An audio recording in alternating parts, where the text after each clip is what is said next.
করবেন, একটার বেশি দুটো শিবলিঙ্গ বাড়িতে রাখা যাবে না। শিব পুরাণ বলছে, ভালো করে যে যেখানে আছেন কান খুলে শুনে যান। সামনে 15 তারিখে মনে হয় শিব চতুর্দশী নাকি, তো সবাই 15 কি 16-র মধ্যে আপনাদেরকে বলে রাখি, সবাই শুনে রাখুন। শিব চতুর্দশীর দিনে বাড়িতে শিব পুজো করলে একটার বেশি দুটো শিব আপনি রাখতে পারবেন না। যদি শিবের ছবি আপনারা রাখতে পারেন, শিবের ছবি যদি পুজো করতে পারেন তাহলে খুব ভালো হয়। গণেশের ছবি বা গণেশের মূর্তি দোকানে বলুন বা বাড়িতে বলুন, একটার বেশি দুটো গণেশের মূর্তি রাখতে পারবেন না। নারায়ণ শিলা বাড়িতে একটার বেশি রাখতে পারবেন না। তবে আপনারা বলবেন তাহলে কি শিবের প্রসাদ খেতে পারবো না?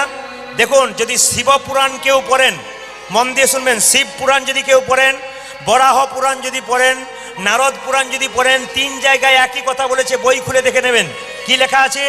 লেখা আছে আগ্রাহায়ম, সংস্কৃত কথা ভালো করে বলে দেবো, আগ্রাহায়ম নচগ্রাহায়ম, মানে গ্রহণ করা যাবে না। শিবা নৈবেদ্যম, শিবের যে পুজোর ফলং পুষ্পং জলং কিচ্ছু গ্রহণ করা যাবে না শিবের। কেন?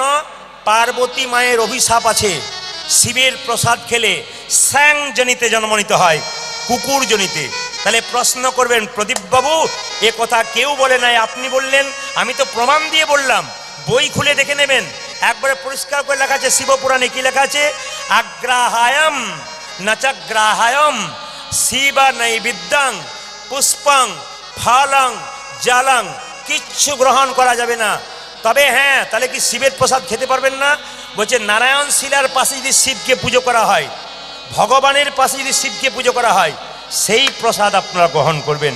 ওই জন্য শিব চতুর্দশীর দিনে সবার কাছে নিবেদন রইল, মায়েরা, শিব পূজার পাশে শিবব্রত করবার, শিব চতুর্দশী ব্রত করবার সময় আপনি শিবের পাশে নারায়ণকে রেখে সেই প্রসাদটা আপনি গ্রহণ করবেন, সেই ফুলটা গ্রহণ করবেন, জলটা গ্রহণ করবেন। একা শিবের পুজোতে গ্রহণ করা যায় না, পরিষ্কার করে বলে দিয়েছে। তাহলে কুকুর জনিতে জন্ম নিতে হয়। ওই জন্য নারায়ণকে সামনে রেখে, কেন? নারায়ণ স্বয়ং ভগবান আর পরম বৈষ্ণব হচ্ছে শিব। এই জন্য বৈষ্ণব যদি ভগবানের পাশে বসে আর ভগবানের পূজার পরে যে বৈষ্ণব প্রসাদটা পায়, সেই বৈষ্ণবের প্রসাদ পেলে আপনি মহাপ্রসাদ গ্রহণ করেন। কিন্তু কোনো কোনো পণ্ডিত বলছে যে বড় বড় শিব মন্দির আছে, সেখানে যে পুজো হয় আপনার প্রসাদ পান, আসলে তা নয়। আমি একটু আগে আপনাদের বলেছি, ব্রাহ্মণ যখন পুজো করে, আচমন করে, তখন বলে না, কি বলে? নমঃ বিষ্ণু, শ্রী বিষ্ণু, শ্রী বিষ্ণু। শিবকে পুজো করলো, প্রথমে নৈবেদ্য দেবার আগে কি বলে? শ্রী বিষ্ণু, শ্রী বিষ্ণু। ওই জন্য আপনি ওখানে কিন্তু শিবের প্রসাদটা পেতে পারেন। কিন্তু বাড়িতে যদি একা শিবের পুজো করেন, আপনি তো শ্রী বিষ্ণু বলতে পারছেন না, ব্রাহ্মণ বলছে। তাহলে আপনি যদি না বলতে পারেন, আপনি শিবের প্রসাদ খেতে পাবেন না, পাশে আপনাকে নারায়ণ শিলাকে রাখতে হবে। তবে শিব চতুর্দশী কখন থেকে শুরু হলো? এইদিকে এইদিকে একটু গল্প আছে, ছোট্ট শুনে নিন। এই যে শিব চতুর্দশী যারা করবেন, একজন ব্যাদ ছিল বারাণসীতে, একজন ব্যাদ ছিল। সেই ব্যাদ প্রত্যেকদিন শিকার করতে যেত জঙ্গলে। একদিন শিকার করতে গিয়ে হঠাৎ দেখতে পেল একটা হরিণের বাচ্চা ঘুরে বেড়াচ্ছে, তাকে তীরবিদ্ধ করলো। সেদিন ছিল শিব চতুর্দশীর দিন। হরিণের বাচ্চাটা মরে গেল। অন্ধকারে জঙ্গলে সন্ধ্যাবেলায় রাস্তা খুঁজে পেল না সেই ব্যাদ। কোথায় যাবে? ঘর খুঁজে পাচ্ছে না, অন্ধকারে কোন দিকে পথ খুঁজে পাচ্ছে না। হঠাৎ একটি দেখতে পেল অন্ধকারের মধ্যে একটা গাছ। সেই গাছের ওপরে ব্যাদটি চেপে বসলো। একটা ডালে নিজে বসেছে, একটা ডালে হরিণ শাবকটাকে রেখেছে। কিন্তু যে গাছটার উপরে চেপেছিল মা, সেই গাছটা ছিল বেল গাছ। সেই গাছটা ছিল বেল বৃক্ষ, মানে বেল গাছ। তো হঠাৎ রাত্রিবেলা চিন্তা করছে, আজকে সারাদিন শিকার করতে বেরিয়েছি, ঘর যেতে পারলাম না, আমার স্ত্রী অভুক্ত থাকবে, খেতে পারবে না। আমার স্ত্রী কি করবে আজকে? আমার স্ত্রী খেতে পাবে না, তার চোখে জল পড়ছে। আমার স্ত্রী খেতে পাবে না, আমি তো পেলাম না, স্ত্রীও পেল না। চোখ থেকে 2 ফোঁটা জল পড়লো, আর বেল গাছের বেল পাতাতে জলটা পড়েছে, আর সেই বেল পাতাটা খসে নিচে পড়েছে। আসলে অন্ধকারে বুঝতে পারে নাই ওই বেল গাছের নিচে একটা পুরনো শিবলিঙ্গ ছিল, তার মাথাতেই পড়ে গেছে। ওই ব্যাধের চোখের জল, ওই সারাদিন উপবাস থেকে কিছু খায় না, একটু জল গ্রহণ করে নাই, চোখের জলটা বাবা শিবলিঙ্গের মাথায় পড়লো। সকাল যখন হলো তখন হরিণ বাচ্চাটাকে নিয়ে বাড়ি গেল। স্ত্রীকে বলল, সারাদিন তুমিও খাও নাই, আমিও খাই নাই, অজান্তে শিব চতুর্দশী পালন হয়ে গেল কিন্তু মা দুজনেরই। এখন বললো রান্না করো, আমি স্নান করে আসি, খাবো। যখন খেতে যাবে তখন একজন ব্রাহ্মণ এসে বলল, আমায় সেবা দাও। সেবা নেবে তুমি? স্ত্রীকে বলল, হরিণের মাংস বাদ দিয়ে একে যে নিরামিষ রান্না করেছো সেইটা দাও। সেই নিরামিষ রান্নাটা ব্রাহ্মণকে দিল। তাদের সেদিন শিব চতুর্দশীর ফল পাওয়া গেল। ওই জন্য যারা শিব চতুর্দশী ব্রত পালন করবেন, যদি পারেন তাহলে ব্রাহ্মণ বৈষ্ণবকে একটু ডেকে একটু প্রসাদ দেবেন, না পারলে বাচ্চাদেরকেও দেবেন। তাহলে কি হয় মা, শিব চতুর্দশীর ফল পাওয়া যায়। তখন কি হলো, হঠাৎ ব্যাধটা মারা গেল। যখন ব্যাধটা কিছুদিন পর মারা গেল, তখন তাকে যমদূতরা নিতে এসছে, একে নরকে নিয়ে যাবো বলে। কেন?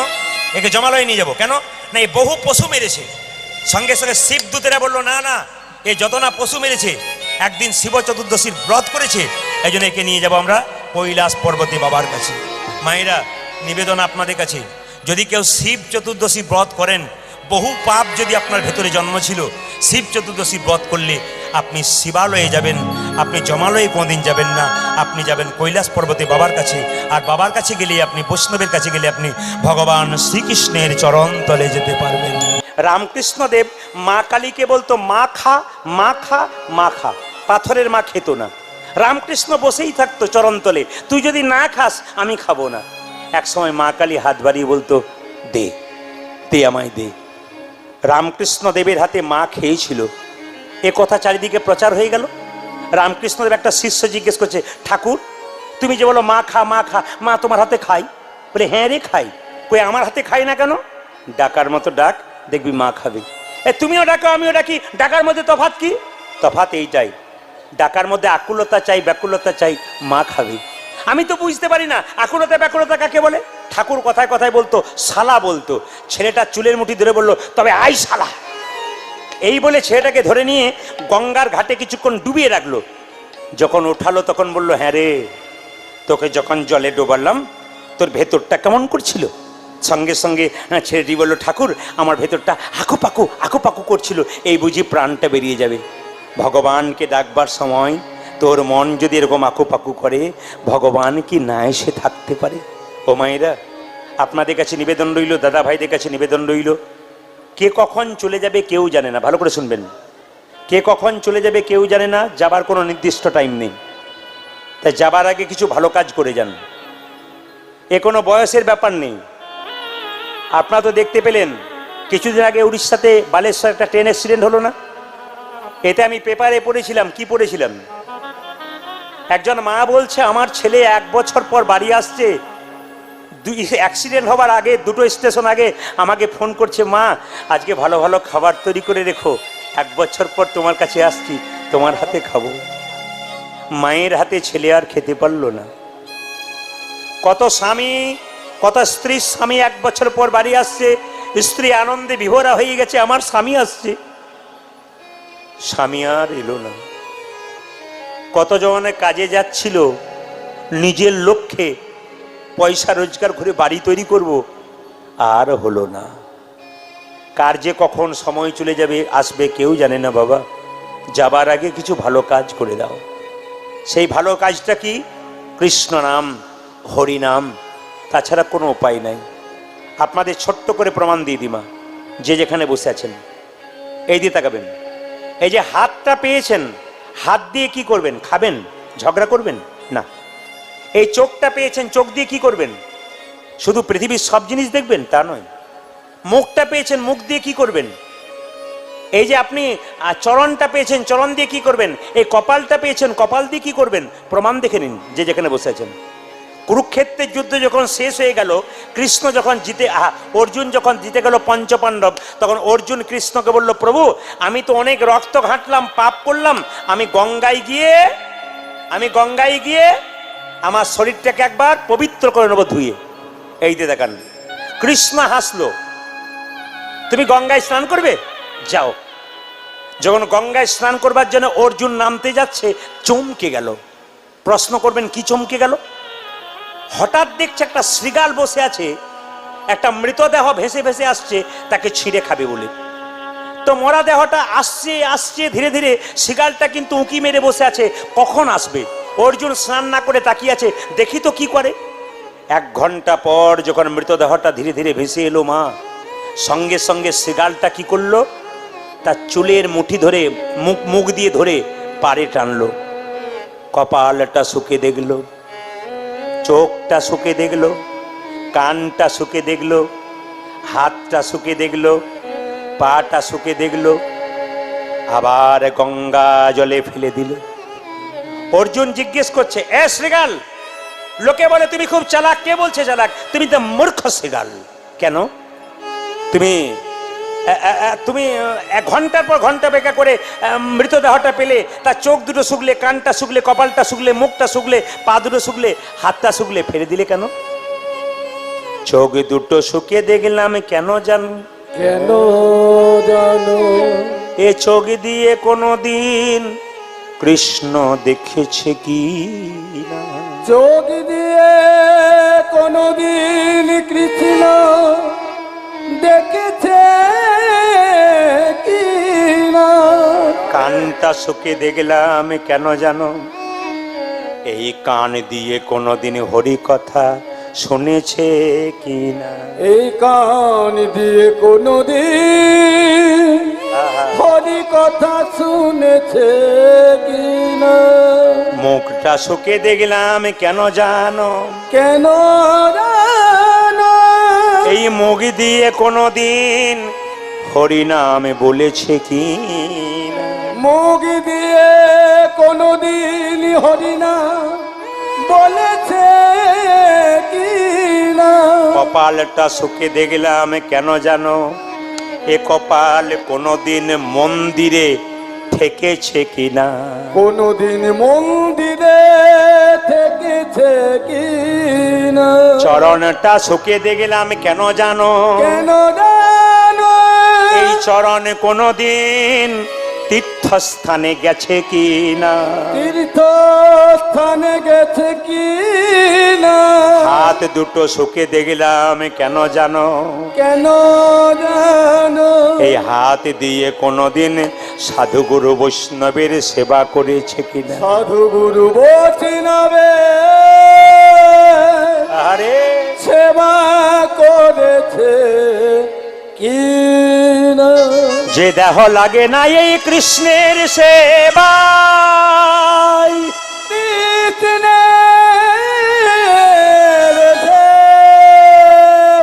সেই দেহ জানিও যে কৃষ্ণ দেহ নয়। কৃষ্ণ দেহ সেই দেহ জানিও যে কৃষ্ণের দেহ নয়।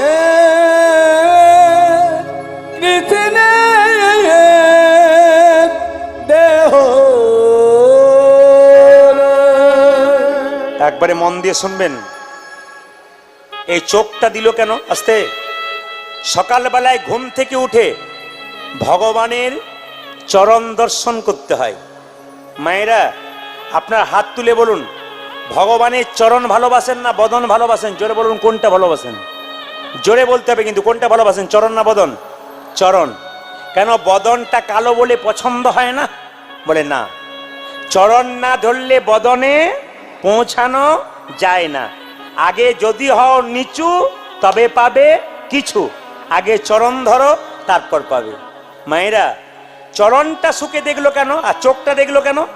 গোবিন্দ দর্শন করেছি কিনা। আপনার চোখ দিয়ে যা দেখবেন দেখবেন, আপনাদের কাছে নিবেদন রইল সকালবেলায় ঘুম থেকে উঠে গোবিন্দকে একবার দেখবেন। যত দেখবেন আপনার চোখ ভালো হবে। সকালবেলায় ঘুম থেকে উঠে নিজেই একটু কীর্তন করবেন, আর সে কীর্তন নিজেই শুনবেন। যদি আপনার কাছে কোনো মোবাইল থাকে, আপনি একটু হরিনামটা সকালবেলায় ঘুম থেকে উঠে লাগিয়ে দেবেন, কৃষ্ণ নাম শুনবেন। সকালবেলায় উঠে দেখবেন অনেকে পেপার পড়ে। এইদিকে শিক্ষিত সমাজের বহু ব্যক্তি আছে, সকালবেলায় চায়ের কাপটা মুখে নেয়, একদিকে পেপার পড়ে। পেপারে কি দেখে? অমুক জায়গায় 3 জনকে ধর্ষণ করেছে, অমুক জায়গায় অমুক জনকে মেরে দিয়েছে, এই খবর আপনি পাচ্ছেন। না না, আপনি দেশের নাগরিক, আপনি পেপার অবশ্যই পড়বেন, কিন্তু তার আগে আপনাদের কাছে নিবেদন রইল সকালবেলায় ঘুম থেকে উঠে পবিত্রভাবে একটু শ্রীমদ্ ভাগবত গীতা পড়ুন, তারপর পেপার পড়ুন। গীতা পড়লে মন শুদ্ধ হয়, আর সকালবেলায় পেপার পড়লে আপনি বিভিন্ন রকম দৃশ্য পড়বেন, আপনার মন দূষিত হবে। যাতে প্রথমে শুদ্ধ করুন, তারপর আপনি যা করবেন করবেন। প্রথমে আপনি গীতা পড়ুন। প্রত্যেকটি ব্যক্তির গীতা পড়া দরকার। মায়েরা অবাক হয়ে যাবেন, দেখবেন রাশিয়া, এই রাশিয়া কিন্তু কমিউনিজমের জায়গা। এরা কিন্তু রাশিয়ার মানুষ কমিউনিস্ট, এরা কিন্তু যুক্তিবাদী। এরা যেখানে লাভ থাকে সেখানে যায়, লাভ ছাড়া যায় না। আশ্চর্যের ব্যাপার, অবাক হবেন আপনারা শুনলে, রাশিয়ার 1 লক্ষ মানুষ কৃষ্ণ ভক্ত হয়ে গেছে। কে করেছে? শিল প্রভুপাদ। আজ ইস্কন মন্দিরে দেখবেন রাশিয়া থেকে প্রচুর মানুষ যারা বাংলা ভালো করে বলতে জানে না, তারা হরে কৃষ্ণ বলে নৃত্য করছে। এরা কি লাভ বুঝেছে? এরা বুঝতে পারলো, আমরা পশ্চিম বাংলার মানুষ এখনো পর্যন্ত বুঝতে পারলাম না। মহাপ্রভু আমাদের কি ধন দিয়ে গেলেন আমরা কেউ বুঝতে পারলাম না। আমরা বৈষ্ণবকে সম্মান দিতে পারলাম না, ব্রাহ্মণকে সম্মান দিতে পারলাম না। তাহলে আমরা করলামটা কি? এই জন্য আপনাদের কাছে নিবেদন রইল, কপালটা শুকে দেখলো কেন জানো? কেন জানো? এই কপালে কোনোদিন দেব মন্দিরে ভগবানের মন্দিরে ঠেকেছে কিনা? দাদা ভাইরা, সাইকেলে যান, মোটর সাইকেলে যান, বিপদ থেকে রেহাই পাবেন। কি যদি আপনি সাইকেলে যাচ্ছেন, মোটর সাইকেলে যাচ্ছেন, তারা আছে আপনার, তবু যেখানে মন্দির পাবেন একটু হালকা থামিয়ে দিয়ে পাটাকে নামিয়ে মন্দিরের দিকে মাথাটাকে একটু নামিয়ে তারপর যাবেন। যদি মাথা নামিয়ে দিয়েছেন, ভগবান হাত দুটো এরকম করে দিয়েছে, যা আশীর্বাদ করে দিলাম। যদি সময় থাকে মোটর সাইকেলটা 1 মিনিটের জন্য থামিয়ে মন্দিরে মাথাটা একটু ঠুকলেন, আপনার আশীর্বাদ ভগবান দিয়ে দিলেন। এই জন্য সবার কাছে নিবেদন রইল, রাস্তা দিয়ে পেরোবার সময় কোনো মন্দির দেখলে, কোনো দেব মন্দির, কোনো ভগবানের মন্দির দেখলে, কোনো বৈষ্ণব দেখলে আপনি মাথাটাকে একটু নিচু করে যান, আশীর্বাদ হয়ে যাবে। এই দিকে তাকাবেন। মুখে কৃষ্ণ কীর্তন করুন। মুখটা দিল কেন? কৃষ্ণ নাম করার জন্যে। দিনের মাথায় 3 বার 4 বার খেতে পারেন, আর 3 বার হরে কৃষ্ণ নাম করতে পারেন না? হরে কৃষ্ণ নাম আমাদের করতে হবে। এবার পাটা কেন দিল? তীর্থস্থানে যাবার জন্যে। অনেকেই প্রশ্ন করতে পারেন, প্রদীপ বাবু আপনি তো দিব্যি আসরে দাঁড়িয়ে বলে দিলেন তীর্থস্থানে যান, তীর্থস্থানে যান, আমার টাকা পয়সা না থাকলে আমি কি করে যাব? শাস্ত্র তো বলে দিয়েছে, যেখানে যেখানে হয় হরির নাম ও সংকীর্তন, সেথায় নিত্য নবদ্বীপ, নিত্য বৃন্দাবন।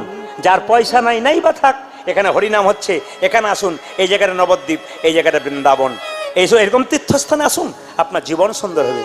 হাত দুটো পেল কেন? সাধু গুরু বৈষ্ণবের সেবা করার জন্য। মায়েরা, হাত দুটো পেলেন কেন?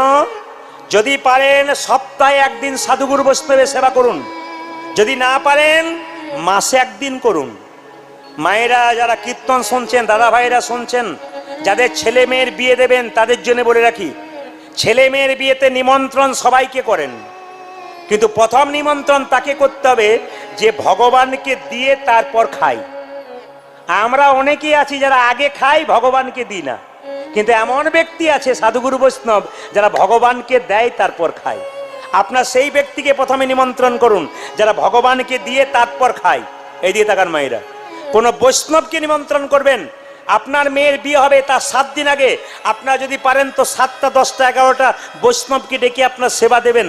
আপনি যদি শাক অন্ন দেন, যদি লবণও হয়ে যায়, জিজ্ঞেস করবেন কেমন খেলেন, তখন সঙ্গে সঙ্গে বলে খাবার বলতে নেই মা, প্রসাদ পেলাম, অমৃত পেলাম, তোমার মেয়ের বিয়েতে আশীর্বাদ করে দিলাম, তোমার মেয়ের স্মৃতির সিঁদুর যেন দীর্ঘায়ু হয়। আবার দেখবেন কোনো একজন ব্যক্তি যে লাল গাড়িতে 4 চাকাতে এসে আপনার বাড়িতে খেয়ে দিয়ে চলে গেল, কিন্তু যাবার সময় 2000 টাকার প্রেজেন্টেশন দিল। লোকে জিজ্ঞেস করলো দাদা খাবারটা কেমন হয়েছিল? বলে পোলাওটা তো ভালো হয়েছিল, বাদামগুলো পোড়া পোড়া হয়েছিল। মানে আপনার খেলো, বদনাম করে গেল, 2000 টাকার প্রেজেন্টেশন দিল, এই প্রেজেন্টেশনটা আপনার 2 বছর রইল, কিন্তু সাধুগুরু বৈষ্ণব যে আপনার মেয়েকে প্রেজেন্টেশন দিল ওটা আপনার মেয়ের জীবনে চিরকাল রয়ে গেল। না না, আপনার সবাইকে খাওয়াবেন, কিন্তু বৈষ্ণবকে আগে খাওয়াবেন, তবে আপনার লাভ আছে। ও মাইরা, আপনাদের কাছে নিবেদন রইল, আপনি মেয়ের বিয়েতে যদি মেয়ের আঙ্গুল কেটে যায়, কি বলেন? আঙ্গুলটা কেটে গেল রে, কি অলক্ষণে কাজ করলি, রক্ত দেখলি? কিন্তু আপনার মেয়ের বিয়েতে 25টা পাখি, 6টা ছাগল কাটলেন, এত রক্তের বান বন্যা বয়ে গেল, আপনার মেয়ের কখনো মঙ্গল হতে পারে? আমরা এখন যদি ওসব না করি তাহলে বলবে একবারে কাজে থেকে গেছে, এর আর কোনো দাম নাই। কিন্তু আসল দামটা কি বলুন তো? যদি নিরামিষ করতে পারেন, ভগবানের আশীর্বাদ থাকতে পারে। যেখানে বিবাহে প্রজাপতি ব্রহ্মা স্বয়ং উপস্থিত আছে, সেই জায়গায় যদি ছাগল কাটা হয়, পাখি কাটা হয়, আপনারা বিচার করে বলুন। আজকের জীবনে দেখবেন যত কেস হচ্ছে আদালতে, সবচাইতে বেশি কেস কি বলুন তো? বিবাহ বিচ্ছেদ। একবারে 100%। কেন? আমরা অন্যায় করছি, তাই আমাদের জীবন সুন্দর হচ্ছে না। সবচাইতে দুঃখের ব্যাপার, দরজা দিয়ে মৃতদেহ নিয়ে যাচ্ছে। বলো হরি, বলো হরি। আপনিও প্রণাম করছেন, আমিও প্রণাম করছি, আর কি ভাবছি বলুন তো? ও বোধ হয়ে গেল, আমি বোধ হয়ে যাবো না। কিন্তু যিনি হেলতে দুলতে যাচ্ছেন, উনি শিখিয়ে দিয়ে যাচ্ছেন, আমাকে দেখে শিখে নাও, আমি মরি নাই, তোমাদের শিখিয়ে দিলাম।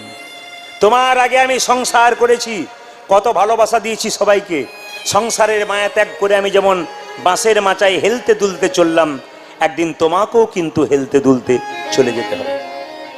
বাবারা দেখেছেন আপনারা, যেখানে ছাগল কাটা হয়, আস্তে, যেখানে দেখবেন ছাগল কাটা হয় মায়েরা, সেখানে দেখবেন একটা ছাগলকে কেটে চামড়াটা ছুলে ঝুলিয়ে দিয়েছে, আর পাশে একটা ছাগল বসে বসে দিব্যি কাঁঠাল পাতা খাচ্ছে। ও ভাবছে যে আমার বোধহয় লাইন নাই, এখন আমি পালিয়ে যাব। কিন্তু এরপরে যে ওর ছালটা ছোলা হবে ও বুঝতেই পারছে না। আমাদের ঠিক এরকম অবস্থা, একজন চলে যাচ্ছে, আমরা ভাবছি বেঁচে থাকবো, কিন্তু এরপরে যে আমাদের লাইন আছে এটা কিন্তু আমরা ভাবলাম না। আজকের লীলার নাম হচ্ছে ভগবান শ্রীকৃষ্ণের কালীয় নাগ দমন। আপনাদের শরীরে যে কালীয় নাগ আছে তারা কারা বলুন তো? কাম, ক্রোধ, লোভ, মোহ, মদ, আশ্চর্য, এই কালীয় নাগগুলো ভগবানের চরণে দিতে হবে। মায়েরা, পূর্ব জন্মে যে যেমন কর্ম করবে এই জন্মে তার সেরকম জন্ম হবে। প্রমাণ কি? আপনাদের এই গ্রামে আজকে দুটো বাচ্চা জন্ম নিয়েছে। ধরুন এই পাড়াতে একটা, ওই পাড়াতে একটা। একটা বাচ্চা সোনার চামচ মুখে নিয়ে জন্ম নিয়ে বড় লোকের বাড়িতে, আর একটা বাচ্চা জন্ম নিল কোথায়? ভিখারির বাড়িতে। বলুন তো বাচ্চাগুলোর কি দোষ? একই দিনে জন্ম, একজন বড় লোকের বাড়িতে, একজন ভিখারির বাড়িতে। কেন বলুন তো? পূর্বজন্মের কর্মফল। পূর্বজন্মে যে ভালো কর্ম করেছিল সে দামি বাড়িতে জন্ম নিল সোনার চামচ মুখে নিয়ে, আর পূর্বজন্মে যে খারাপ কর্ম করেছিল সে ভিখারির বাড়িতে জন্ম নিল। জেনে নিন, কীর্তন শুনতেছে, মানুষ কুলে জন্ম নিয়েছেন, ভাগ্য ভালো আপনার। জীবনটাকে অবহেলায় হারাবেন না। কৃষ্ণমুখী করুন, ভজন করুন, সাধন করুন, সংসারে থাকুন, আপনার চিন্তা থাকবে না। সংসার মানে সমস্যা, প্রত্যেকটা মানুষের জীবনে সমস্যা আসবে, কিন্তু মাথায় রাখবেন সমস্যার সমাধান করার জন্য একজন আছেন, শ্রী গোবিন্দ। তাকে পাশে রাখলে আপনার সমস্যার সমাধান হবে। একটা প্রমাণ দিয়ে দিই আপনাদের, আপনার মন দিয়ে শুনে নিন। কুরুক্ষেত্রের যুদ্ধে দেখবেন 100 ভাইয়ের পক্ষে কৃষ্ণ ছিল না, পঞ্চপাণ্ডবের পক্ষে কৃষ্ণ ছিল। কিন্তু পঞ্চপাণ্ডবকে কত হেনস্থা করেছিল কারা বলুন তো? 100 ভাই কত অপমান করেছিল। কিন্তু কৃষ্ণ যার সহায় আছে তার কখনো হার আছে? আপনাদের জীবনে সমস্যা থাক, অনেকে অনেক কথা বলুক, কিন্তু কৃষ্ণকে যে সঙ্গে রাখতে পারেন আপনাদের জীবনে কোনো সমস্যা থাকবে না, আপনারাও জয়লাভ করবেন। এই কালীয় নাগ পূর্বজন্মে কে ছিল মা? চন্দ্রধ্বজ রাজা। আমি কিন্তু মাঝে প্রশ্ন করব, কালীয় নাগকে? চন্দ্রধ্বজ, কি বললাম? চন্দ্রধ্বজ রাজা। এই রাজার পেটে একবার যন্ত্রণা হয়েছিল, এত যন্ত্রণা কেউ ভালো করতে পারছে না। একজন বলল, মহারাজ তোমার পেটের যন্ত্রণা ভালো হবে, একটা কাজ করলে হয় না? বলে কি? কবিরাজ তো ভালো করতে পারলো না। যে বাড়িতে আপনি বাস করছেন তার পেছন দিকে একটা সরোবর আছে, মানে পুকুর, ওখানে একটা রাজহাঁস খেলা করছে, ওটাকে ধরে এনে তাকে হত্যা করে তার পিত্তটা খেতে পারলে তোমার পেটের যন্ত্রণা ভালো হয়ে যাবে। মায়েরা, পিত্ত খেয়েছেন? পিত্ত তেতো না মিষ্টি? জোরে বলুন। মিষ্টি। আমি রাজহাঁসের জিজ্ঞেস করেছি, মাছের জিজ্ঞেস করি নাই। জোরে বলুন, রাজহাঁসের পিত্ত কেমন? বলে আমি তো খাই নাই, আপনি যদি খেয়েছেন তাহলে বলুন। না না, যে কোনো জীবের পিত্ত হচ্ছে তেতো। তেতো যদি ভেতরে যায়, এই দিকে যদি পারো তাহলে দিনে খাও একবার তিতা, আর যদি পারো তাহলে পরো একবার ভাগবত গীতা। তিতা খাও, শরীরের উপকার, আর গীতা পড়ো, মন এবং শরীর দুটোই ভালো থাকবে। শাস্ত্র বলে দিয়েছে। এই জন্য যদি পারো একবার খাও তিতা, আর যদি পারো দিনের মাথায় একবার পড়ো গীতা, জীবন সুন্দর হয়ে যাবে। তো লক্ষ্য করুন, যে যেখানে আছেন, রাজহাঁসটাকে ধরে আনা হলো মারবার জন্যে। যখন রাজা হত্যা করতে যাচ্ছে তখন রাজহাঁস কেঁদে কেঁদে বলল, রাজামশাই আমাকে না মেরে যদি আপনার পেটের যন্ত্রণা ভালো হয় একটা উপায় বলে দেবো। বলে কি? যে সরোবর থেকে আমাকে ধরে আনলেন সেই সরোবরের উত্তর দিকে একজন সাধু বাবা গাছের উপরে বসে পাগুলো দোলাচ্ছে। যদি তুমি একটা পাত্র নিয়ে গিয়ে তার চরণ ধোয়া জল পান করতে পারো, তোমার পেটের যন্ত্রণা ভালো হতে পারে। রাজহাঁসকে বন্দি করা হলো। ও মায়েরা, রাজা বলে কথা, সে কি আর কাঁসার থালা নিয়ে যাবে না কাঁসার পাত্র নিয়ে যাবে? সে সোনার পাত্র নিয়ে গেল। করজোরে বলল, মুনিবর তোমার ডান পাটা এগিয়ে দাও। যখন ডান পাটা এগিয়ে দিল, আশ্চর্যের ব্যাপার, পুঁজ আর রক্ত। ছি, এই জল আমি পান করতে পারবো না। ও মুনিবর, এবার তুমি তোমার বাঁ পাটা এগিয়ে দাও। যখন বাঁ পাটা এগিয়ে দিল, পুঁজ রক্ত তো রয়েছে, তার সঙ্গে পোকা কিলবিল কিলবিল করছে। ছি, এই জল আমি পান করতে পারবো না। রাজা জল পান করতে পারলো না, এটা ভালো কাজ করলো কি? বৈষ্ণবের চরণ ধোয়া জল মাথায় করে আনলো। আমি আপনাদের প্রমাণ দিয়ে দিই, বাড়িতে যদি কোনো বৈষ্ণব যায়, তার চরণ ধোয়া জলটা যত্ন করে রাখুন। গঙ্গা থেকে জল আনবেন, ওই জলটা প্রথমে ঘোলা লাগবে, 2-4 দিন পরে দেখবেন জলটা পরিষ্কার হয়ে গেছে। প্রকৃত বৈষ্ণবের চরণ ধোয়া জল বোতলে ভরে রাখুন, প্রথম ঘোলা ঘোলা লাগবে, তারপর দেখবেন জলটা পরিষ্কার হয়ে গেছে। এই জলটা দিয়ে আপনারা কি করবেন? যদি বাড়িতে কারো মাথা চঞ্চল থাকে, মাথায় দিন। বাড়িতে অশান্তি থাকে, চারিদিকে ছড়িয়ে দিন। বাড়িতে গোবিন্দের কৃপা নাই, কেউ গোবিন্দ নাম করে না, আপনি সকলের মাথায় ছিটিয়ে দিন। সেই জল পান করলে তো খুবই ভালো হয়। আধুনিক বিজ্ঞানের যুগে আমরা বিচার করতে করতে এমন এক জায়গায় পৌঁছে গেছি যে আর আমরা বৈষ্ণব এবং ভগবান বিশ্বাস করতে চাই না। এই জন্য আমাদের দিনের পর দিন অধঃপতনের দিকে আমরা চলে যাচ্ছি। আপনাদের মেদিনীপুরের মাটিতে আমি প্রচুর গান করেছি এবং করছি। এখানে দেখতে পাচ্ছি মানুষ সত্যিই বৈষ্ণবকে সম্মান দেয়, এবং এই মেদিনীপুরের মাটিতে অনেক বৈষ্ণব আছেন যারা খুব জ্ঞানী মানুষ, ভক্ত মানুষ, তারা ভক্তি ভরে কীর্তন শোনেন।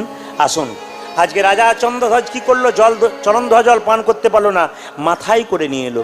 যখন মাথায় করে নিল, চন্দ্রধ্বজের 2টো স্ত্রী ছিল, স্বামী এই জল পান করতে পারলে না, আমাদের দাও। 2জন স্ত্রী যখন পান করলো, মণি তখন ছুটে এলো, রাজা এ তুমি কি করলে? তুমি আমার চরণ ধোয়া জলকে অপমান করলে, তুমি খল প্রবৃত্তি করলে, চালাকি করলে। আমি তোমাকে অভিশাপ দিলাম, তোমার যেন সর্পকুলে জন্ম হয়। সর্পকুলে জন্ম হয়। তোমার যেন সর্পকুলে জন্ম হয়।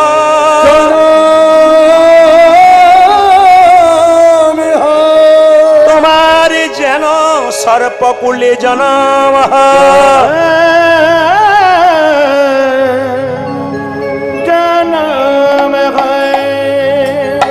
রাজা চন্দ্রধ্বজে কেঁদে কেঁদে বলল, হে মণিবর, অভিশাপ যদি দিলে আমায়, সাপে কুলে জন্ম হো, তবে আশীর্বাদ দাও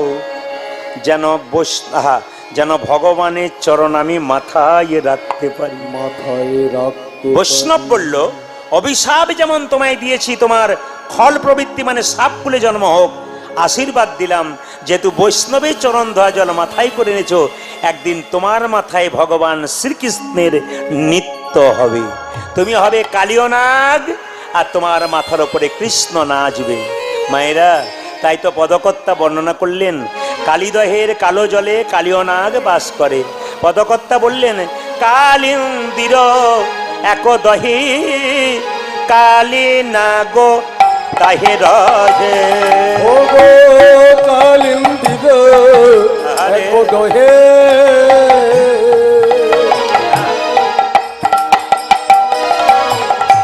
ও গো কালিয় নাগ তাহে রহে। কালিন্দির এক দহে কালী নাগ তাহে রহে। আর কালিন্দির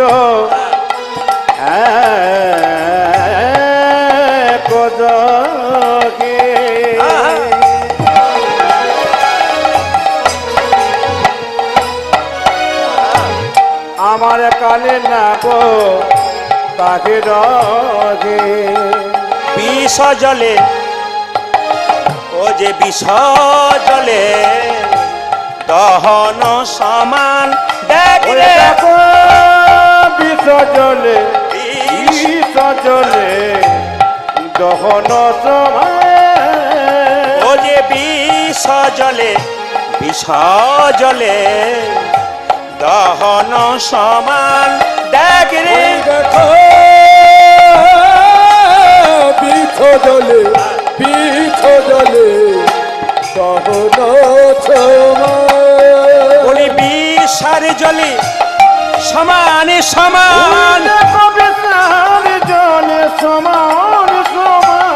বিষার জলে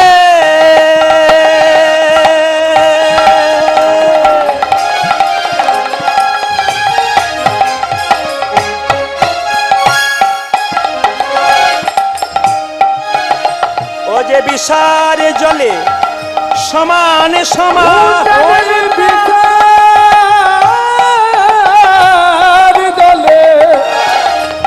সমান সমান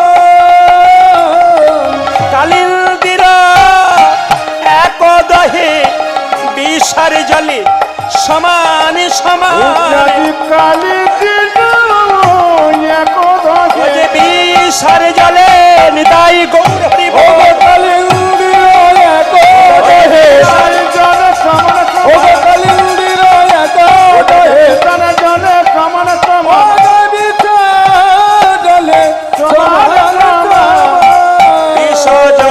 বিষ জলে দহন সমান জলে বিষার জলে দহন জোরে বলুন রাধা রানী কি জয়। একটু জোরে হবে, যে পরিমাণ ভক্ত হয়েছে একটু জোরে আশা করছিলাম। রাধা রানী কি, বাহ। এখন জয় বলতে কত কষ্ট হচ্ছে, আর পার্টির মিছিলে গেলে কি জয় দেবার জোর। হ্যাঁ, ওখানে গেলে কিছু পেতেও পারেন নাও পেতে পারেন, কিন্তু এখানে পাবেনি। জোরে বলুন রাধা রানী কি, বাহ বাহ। আপনারা জয় বলছেন না ভয় বলছেন বুঝতে পারছি না, জোরে বলবেন রাধা রানী কি, বাহ। শ্যাম সুন্দর কি, মদন মোহন কি, হরিবাসর কি, গরম লাগছে কি, বুঝতে পারছি আমি কি বলছি, এদিকে নজর নিয়ে আপনারা সবাই জয় দিয়ে যাচ্ছেন। একটু জোরে বলুন রাধা রানী কি, শ্যাম সুন্দর কি।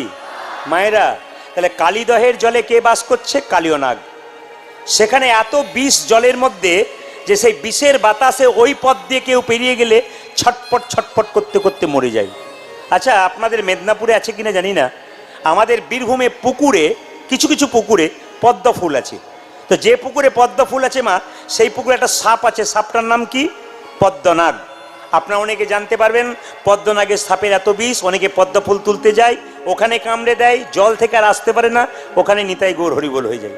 তাহলে যেখানে পদ্মনাগ থাকে, যেখানে কালীয় নাগ থাকে সেখানে বিষ রইল জলটা, কিন্তু যেখানে পদ্মনাগ থাকে সেই জলটা বিষ হলো না কেন? দেখবেন যেখানে পদ্ম পুকুর থাকে, আপনারা কিন্তু আগে চাপা কল ছিল না, বহু আগে মানুষ দেখবেন পুকুরের জল খেত, গরু বাছুর সব তো পুকুরের জল খায়। যেখানে পদ্ম ফুল থাকে, পদ্মনাগ সাপ থাকে, ওই জলটা বিষ হয় না। কালীয় নাগ যেখানে থাকে জলটা বিষ হলো কেন? একটি কারণ, কুরুক্ষেত্রের যুদ্ধে কৃষ্ণ জয়লাভ করার পর সবাইকে সব কিছু দিলেন, কালীয় নাগ কেঁদে কেঁদে বলল প্রভু এবার আমায় দাও, বলে কি উদ্ধার করো। ভগবান শুনলো না, কালীয় নাগ মনে মনে ভাবলো প্রেম করে তোমাকে পেলাম না, তোমার সঙ্গে শত্রুতা আরম্ভ করব। কি করব না, জলের মধ্যে এমন বিষ ঢালতে শুরু করব যে এই পথ দিয়ে কোনো পশু পাখি পেরিয়ে গেলে ছটপট করতে করতে মরবে, আর মরবার আগে তোমার নাম করতে করতে মরবে। আর তোমার নাম করলে ভক্তের ডাকে তুমি ছুটে আসবে, আর এখানে বসেই তোমার আমি চরণে লাভ করতে পারি। তাহলে কালীয় নাগ ভক্ত ছিল না ভক্ত ছিল মায়েরা? ভক্ত ছিল।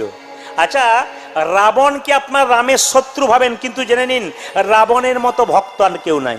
প্রমাণটা কি বলুন তো? রাবণ সীতাকে হরণ করেছিল। একটা কথা জেনে নিন দাদা ভাইয়েরা যারা এসছেন, নারীর চুল ধরে স্পর্শ করে যদি কোনো নারীকে কোনো পুরুষ অত্যাচার করে, জানবেন সেই পুরুষের পরমায়ু ক্ষয় হচ্ছে। সংসারে অশান্তি হয়েছে, কোনো স্বামী যেদিন তার স্ত্রীর চুলের মুঠি ধরে তাকে অত্যাচার করবে, জানবেন সেই দিন থেকে তার পরমায়ু ক্ষয় হবে। আমি বলছি না, শাস্ত্র বলছে। রাবণ সীতার চুলের মুঠি ধরেছিল, চুল ধরেছিল, রাবণের পরমায়ু ক্ষয় হয়েছিল। কংস কি, হ্যাঁ, দুর্যোধন কি করেছিল? দ্রৌপদীর চুলের মুঠি ধরেছিল, দুর্যোধনের সব শেষ হয়ে গেল। ওই জন্য মায়েরা, দাদা ভাইদের কাছে বিশেষ নিবেদন, সংসারে সমস্যা থাকতে পারে, কিন্তু কোনোদিন মায়েদের চুলে হাত দেবেন না, আপনার পরমায়ু কিন্তু ক্ষয় হবে। আমি বলছি না, শাস্ত্র বলছে, একবারে প্রমাণ দিয়ে দিচ্ছে। তাই সবাই লক্ষ্য করুন মায়েরা, যে যেখানে বসে আছেন, যখন রাবণ সীতাকে হরণ করলো, সঙ্গে সঙ্গে তার স্ত্রী মন্দোদরী, স্ত্রী যদি স্ত্রীর মতো হয়, তাহলে স্বামী যদি অন্যায় করে তাকে প্রতিবাদ করলে স্বামী শুধরে যায়। আর স্বামী যদি বাইরে অন্যায় করছে, আপনি প্রতিবাদ করবেন না, তাহলে কিন্তু আপনি ধ্বংসের পথে টেনে নিয়ে যাবেন। নারী যদি নারীর মতো হয়, পুরুষকে ওপরে ওঠায়, নারী যদি আনারী হয়, পুরুষ নিচে নেমে যায়। নারী ছিল কে? পদ্মাবতী, জয়দেবকে গোবিন্দ চরণ পাইয়ে দিয়েছিল। নারী ছিল কে? রামী, রজকিনীর মেয়ে হয়ে চণ্ডীদাসকে পদকর্তা তৈরি করেছিল। নারী ছিল কে? চিন্তামণি, বিল্লমঙ্গলকে গোবিন্দ চরণ পাইয়ে দিয়েছিল। নারী যদি নারীর মতো হয়, পুরুষ ওপরে ওঠে, আর নারী যদি আনারী হয়, পুরুষ নিচে নেমে যায়। মন্দোদরী বলে উঠল, স্বামী এতদিন তোমায় কিছু বলি নাই, এবার মুখ খুলবো। কি? তুমি 10,000 মেয়েকে বিয়ে করেছো, আমি কিছু বলি নাই। তারপর তুমি আমাকে বিয়ে করেছো, আমি তাতেও কিছু বলি নাই।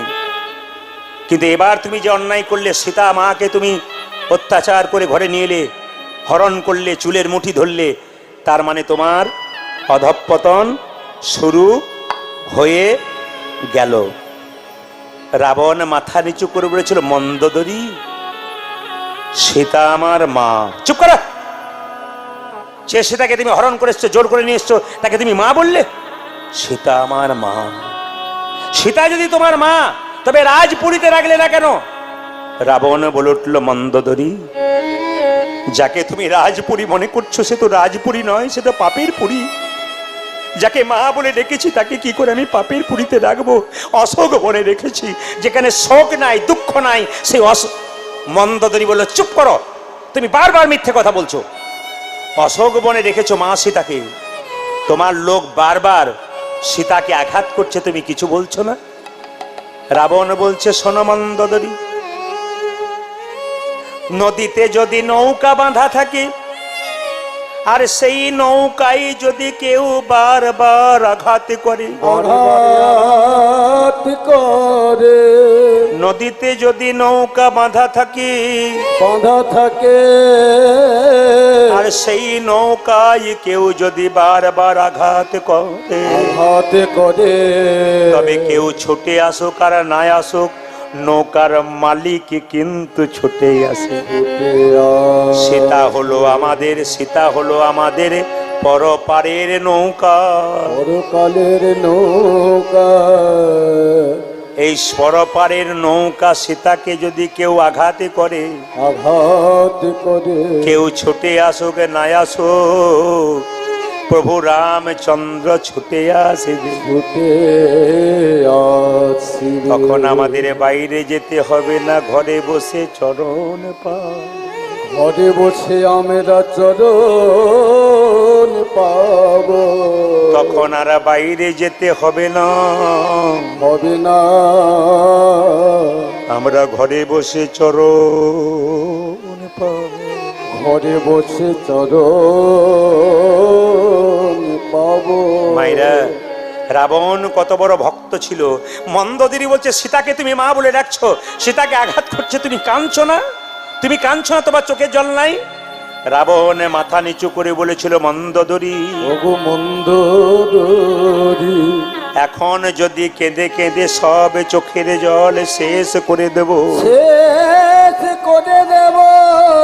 যেদিন প্রভু রামচন্দ্র আসবে, সেদিন তার চরণ কি দিয়ে ধুইয়ে দেব, সেই দিন কি দিয়ে চরণ ধুইয়ে দেব। রাবণ কত বড় ভক্ত দেখুন। তাই কালীয় নাগ যেখানে বাস করে, জলের মধ্যে প্রচন্ড বিষ, সেই পথ দিয়ে কোনো পশু পাখি পেরিয়ে গেলে তাদের উপর অবস্থা কি? তাহার পরে বাই,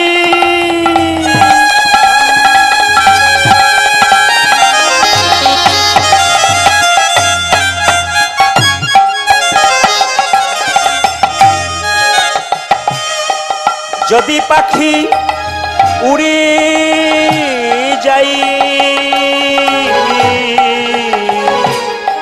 ওগো তাহার পাখি উড়ে যায়,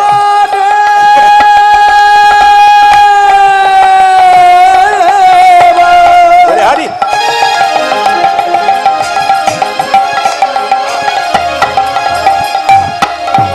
পাখি উড়ে যায়,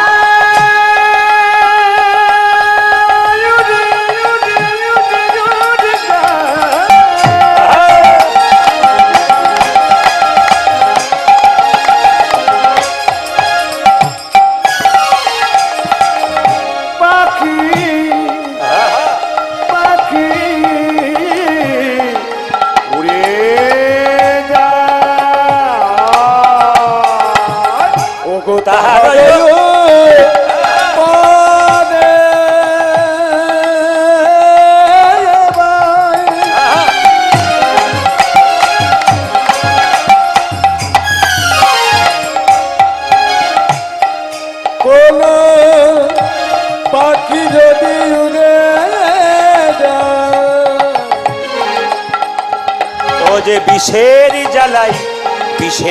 জ্বালাই তেজয়ে প্রাণ দেখে বিষের জ্বালা বিষের জ্বালা তেজয় প্রাণ ও যে বিষের জ্বালাই বিষের জ্বালাই তেজয়ে প্রাণ দেখ রে ওই দেখো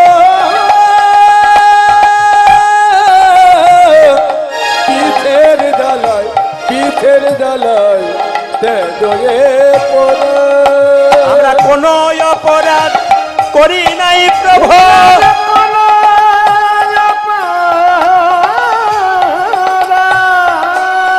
আরে করে নাই প্রভু কোন অপরাধ আমি না কোন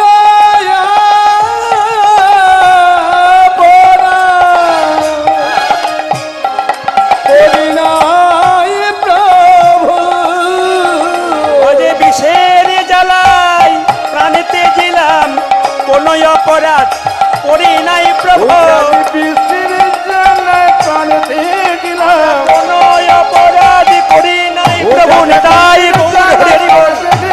কোনো অপরাধ করি নাই বৃষ্টির জ্বালায় প্রাণে দিলাম কোনো অপরাধ করি নাই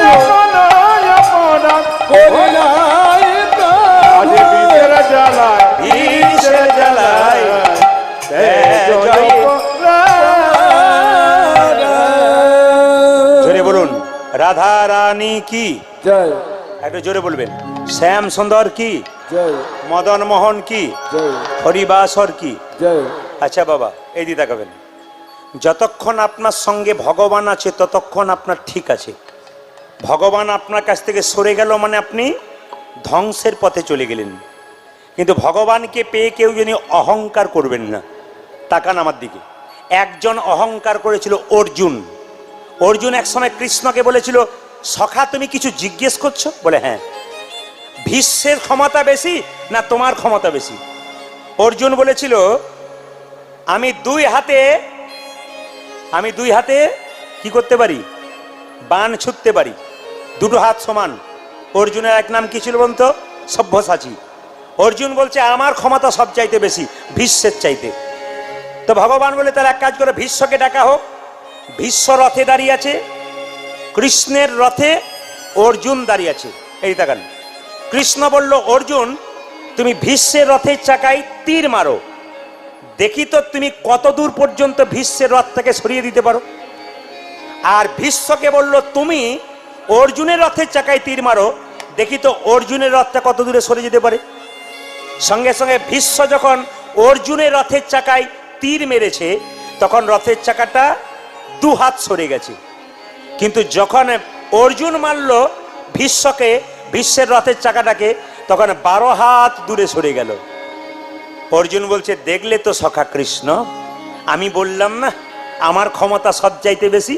ওই দেখো রথের চাকাটা 10 হাত 12 হাত দূরে সরে গেল কৃষ্ণ বলল বলিহারি দারুণ তো সত্যি তোমার ক্ষমতা আছে কৃষ্ণ হাততালি দিতে দিতে রথ থেকে নেমে বাইরে দাঁড়িয়ে আছে আর ভীষ্ম যেই না অর্জুনের রথে মেরেছে অমনি রথটা 50 হাত দূরে গিয়ে ছটকে পড়েছে রথটা ছটকে পড়েছে অর্জুনও ছটকে পড়েছে অর্জুন ধুলো ঝাড়তে ঝাড়তে কৃষ্ণের কাছে গিয়ে বলল এটা কি হলো আমি এর থেকে বুঝতে পারলাম সখা কি তুমি যতক্ষণ রথে ছিলে ততক্ষণ আমার রথটাকে তীর মেরে কেউ সরাতে পারলো না কিন্তু তুমি যখন সরে গেলে আমার রথ 12 হাত নয় 50 হাত দূরে ছটকে পড়ল এর থেকে প্রমাণ পেলাম তোমার আরেক নাম দর্পহারি গোবিন্দ এই যে ভগবানকে আপনার না দর্পহারি গোবিন্দ এটা কে নাম রেখেছিল এটা নাম রেখেছিল অর্জুন যে তুমি দর্পহারি গোবিন্দ তোমাকে কাছে রেখে কেউ যদি অনেকে দেখবেন কিছু মনে করবেন না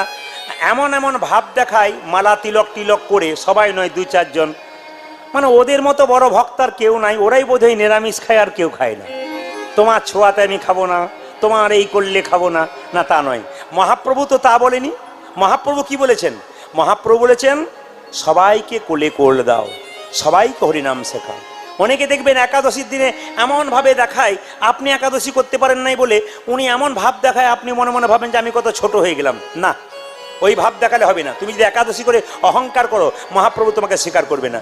তুমি একাদশী করছো, তোমাকে দেখে যাতে আরো 5 জন একাদশী করতে পারে, তার জন্য তুমি উদ্বুদ্ধ করো। মহাপ্রভু এইটাই শিখিয়ে দিয়েছে, আপনি আচরি ধর্ম অপরে শেখায়, আপনি না আচরিলে অপরে শেখানো না যায়। মায়েরা, ভগবান শ্রীকৃষ্ণ বলল, মা আমাকে সাজিয়ে দাও। বলে কেন? আমি যাব কোথায়? কালী অনাগকে দমন করতে। মনে মনে ভাবছে আমি গোষ্ঠে যাব। সঙ্গে সঙ্গে মা যশোদা বলছে, তোকে কি করে গোষ্ঠে বসাবো? 7 নাই আর 5 নাই রে, তুই রে আমার একলা গোপাল। আজ 7 নাই আর 5 নাই রে, তুই যে আমার একলা গোপাল। ও মায়েরা, বাড়িতে যদি কোনো অনুষ্ঠান থাকে, সে অনুষ্ঠান ছেড়ে আপনি ছেলেকে স্কুলে পাঠাবেন? কি বলবেন, আজকের দিনে যাস না অন্যদিন যা? আসলে সেই দিন কি ছিল জানেন? কৃষ্ণ যেদিন কালিয়নাগকে দমন করেছিল, দাদা বলরামের জন্মদিন ছিল। আপনাদের বাচ্চাদের সব জন্মদিন পালন করেন তো? জোরে বলুন হ্যাঁ না না। আচ্ছা, কেক কাটেন না পায়েস তৈরি করেন? জোরে বলুন কোনটা করেন? বলে বলবো কি, লাজের কথা, যা চলছে সেটাই করছি। আপনারা সব কেক কাটছেন। আচ্ছা বলুন তো মায়েরা, আপনার ছেলে শুভ কাজে যাবে, ডিম খেয়ে গেলে ভালো আর ডিম না খেলে ভালো? কোনটা বলুন? ডিম না খেলে ভালো। কেকের মধ্যে কি থাকে? জোরে বলুন। কেকের মধ্যে ডিম থাকে। তাহলে যে কেকটা কাটছেন, একটা মোমবাতি জ্বালাচ্ছেন, নি কি বলছেন? হ্যাপি বার্থডে টু ইউ ফুস। কি ডিজাইন এগুলো! কাদের বলুন তো? এটা খ্রিস্টানদের ডিজাইন। এটা খ্রিস্টানরা শিক্ষা দিচ্ছে, এটা ভারতবর্ষের সনাতন ধর্মের নিয়ম নয়। আমাদের নিয়ম কি বলুন তো? বাচ্চার জন্মদিনে আপনারা এইটাই প্রথমে করবেন, তারপর যা করবেন, কেক কাটবেন না মোমবাতি জ্বালাবেন সেটা আপনাদের ব্যাপার। কিন্তু এইটা করবেন কি, একটু পরমান্ন তৈরি করে গোবিন্দের চরণে দেবেন। দেবার পর বলবেন, হে প্রভু, আমি যেমন তোমার চরণে দিলাম পরমান্ন, আমার ছেলে যেন ভবিষ্যতে প্রসাদ ভোজী হতে পারে। আর কি করবেন? আপনি মোমবাতি জ্বালাবেন, একটা ঘিয়ের প্রদীপ জ্বালাবেন এবং প্রভুর কাছে প্রার্থনা করবেন, প্রভু এই যেমন ঘিয়ের প্রদীপটা জ্বালালাম, এই প্রদীপ যেমন জল করে জ্বলছে, আমার ছেলের জীবন প্রদীপ যেন দীর্ঘদিন ধরে জল করে জ্বলে। কি সুন্দর সনাতন ধর্ম শিক্ষা দিয়েছে, কিন্তু আমরা তা করি না। দাদা বলাইয়ের জন্মদিন, কৃষ্ণ সুযোগ পেয়েছে, আজকে দাদা বলাইয়ের জন্মদিন, এই সুযোগে আমি কালিয়নাগকে দমন করব। মা যশোদা যেতেই দিচ্ছে না। 7 নাই আর 5 নাই রে, তুই রে আমার একলা গোপাল। 7 নাই আর 5 নাই রে, তুই যে আমার একলা গোপাল। 7 নাই আর 5 নাই রে, তুই রে আমার একলা। আজ 7 নাই আর 5 নাই রে, তুই যে আমার একলা গোপাল। তুই যে আমার মা বলা ধন, তুই যে আমার মা বলা ধন।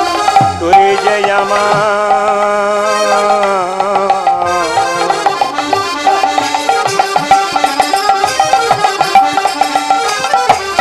ওরে গোপাল,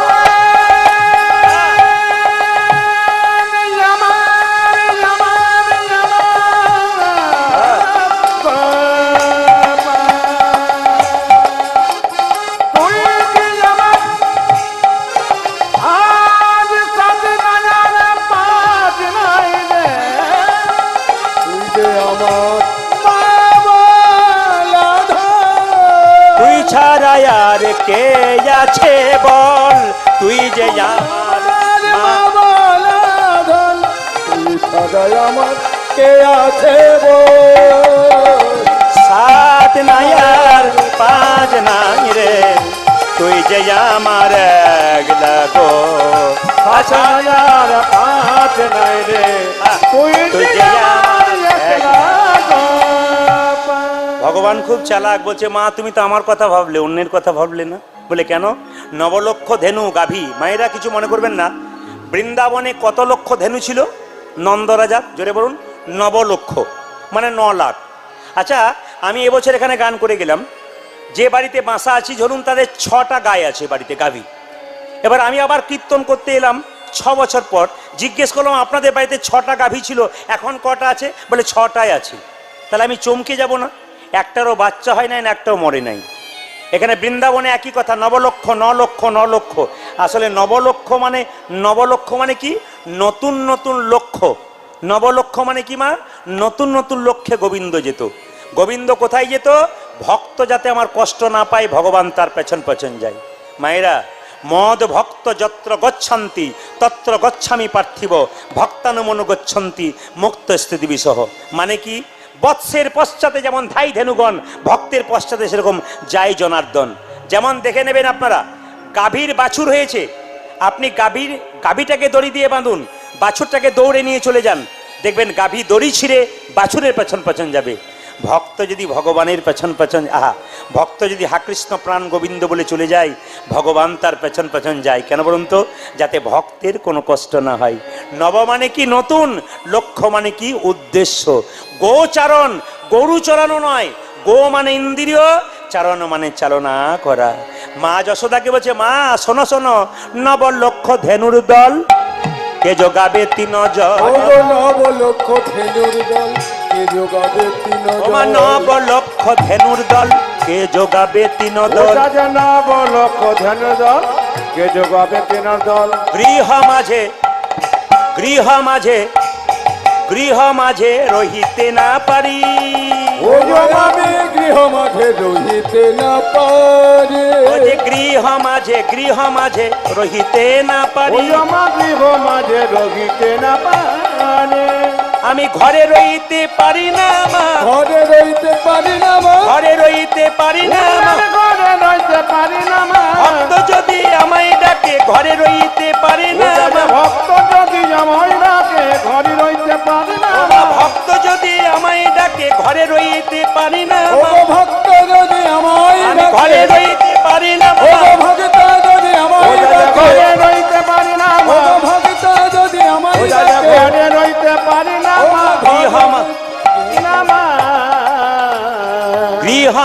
গৃহ মাঝে রহিতে না। গৃহ মাঝে রহিতে না পারি। কিছু মনে করবেন না, যে যেখানে বসে আছেন খুব মন দিয়ে শ্রবণ করবেন। ভক্ত যদি ভগবানকে ডাকে, ভগবান থাকতে পারে না, ছটপট ছটপট করে ছুটে আসে। তবে ডাকার মতো ডাকতে হবে। ভগবান শ্রীকৃষ্ণ বলছে, মা আমায় সাজিয়ে দাও। কি করবি? মাগই আমি চড়াবো বাছুর। মা মাগই আমি চড়াবো বাছুর। মাগই আমি চড়াবো বাছুর। ও যে মাগই আমি চড়াবো বাছুর। মা ও গো মাগই আমি চড়াবো বাছুর। পড়াইয়া দেহ ধারা মন্ত্র পড়ি বাঁধি চূড়া।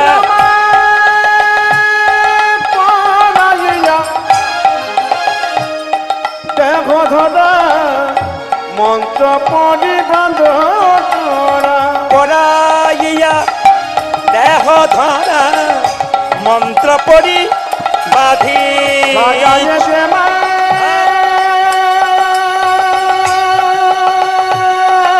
ধনী মায়েরা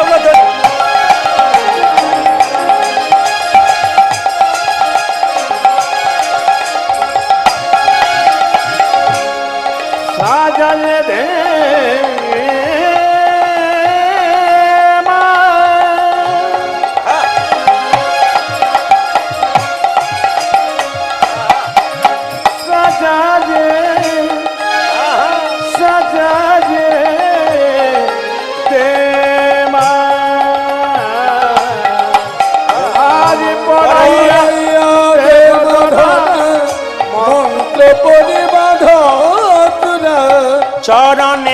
চরণেতে পরাহনুপুর।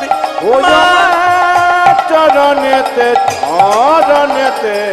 পরাহনুপুর। সাজাইয়ে দাও মা, সাজাইয়ে দাও মা, সাজাইয়ে দাও মা, সাজাইয়ে দাও মা, সাজাইয়ে দাও মা।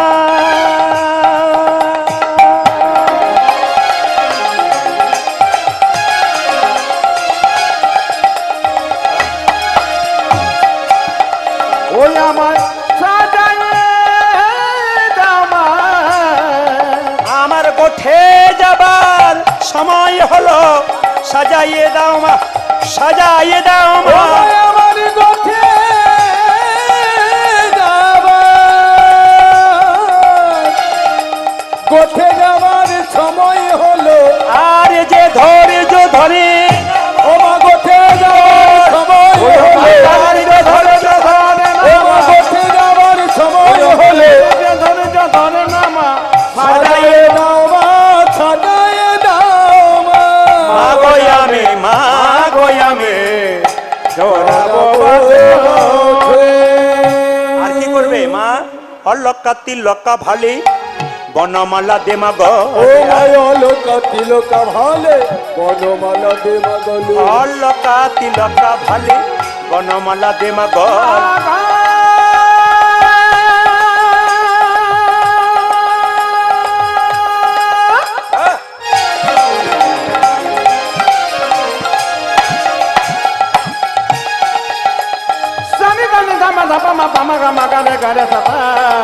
অলক্কা তিলক্কা ভালি ভালে বনমালা দেবা গলে। মোহনিয়া মোহনিয়া মোহনিয়া বাসি দে মা ভাতে, মোহনিয়া বাতি দে মাঘাতে।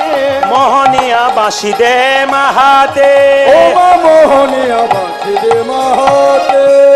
হরে কৃষ্ণ। আচ্ছা মায়েরা কিছু মনে করবেন না, আপনাদের মেদিনীপুরে দেখতে পাই অনেকের ললাটে তিলক, কিন্তু আপনারা তিলক অনেকে নিয়েছেন অনেকে নেন নাই।